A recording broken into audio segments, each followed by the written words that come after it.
It's the end of another lockdown week and COVID is still spreading like wildfire. But there were some other highlights this week. I'm Matanane and here's your trend spotting report.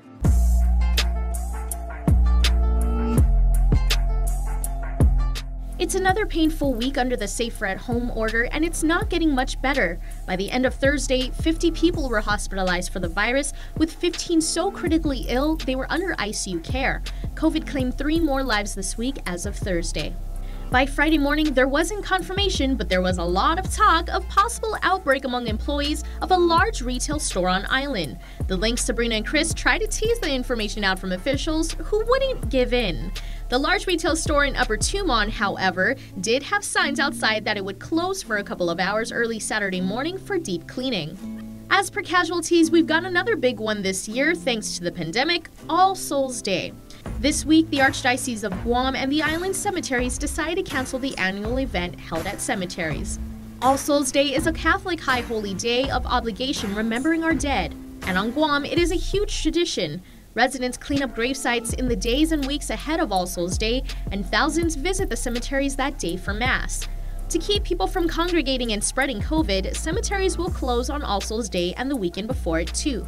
Here's Father Mike Chrysostomo. But we're encouraging all of our people that masses will be heard. So that's the important thing right now, is that you can go visit the gravesite now until those days or even after, but that throughout the day on November 2nd, all the 26 parishes, not just the cathedral, will have masses for that intention.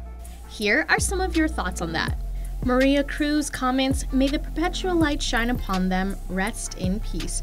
And Michael Cruz says, "It's okay to have a mass inside, but not okay to have a mass outside. What is the logic in that?" We know COVID is keeping kids out of classrooms and everyone has had to adjust, especially teachers. Despite the distance, we celebrated World Teachers Day this week, honoring the selfless educators inspiring and leading young minds. Even in the midst of a pandemic, teachers are committed to students, working creatively to keep children challenged. Over social media, we asked you to share a message with the teachers making a difference. Jessica on Instagram commented, "God bless our educators from support staff of each school, teachers, counselors, and the director." 3grand1113 says, "Thank you, especially to my daughter-in-law, Stephanie Flores Taitano, and my niece, Verna Chargloff Mendiola." Now to another student-related story. On Instagram, we shared the results of a University of Guam study on obesity in children. On Guam, the study found that more than a quarter of children were obese or overweight. That's 27% of kids from ages 2 to 8.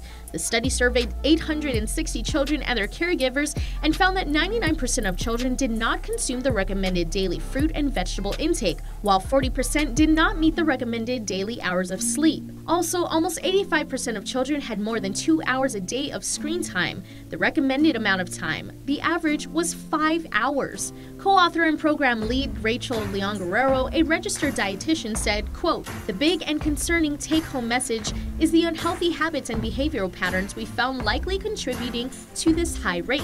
Too much screen time, the processed and sugary foods and beverages, and most surprisingly, poor sleeping habits.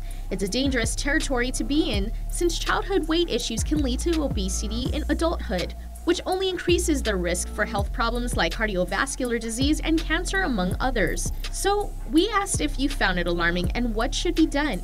And Leon Guerrero says, "Again, I must say it's because fruits and vegetables, among other healthy foods, cost so much, especially if you have to eat it 4 times per day."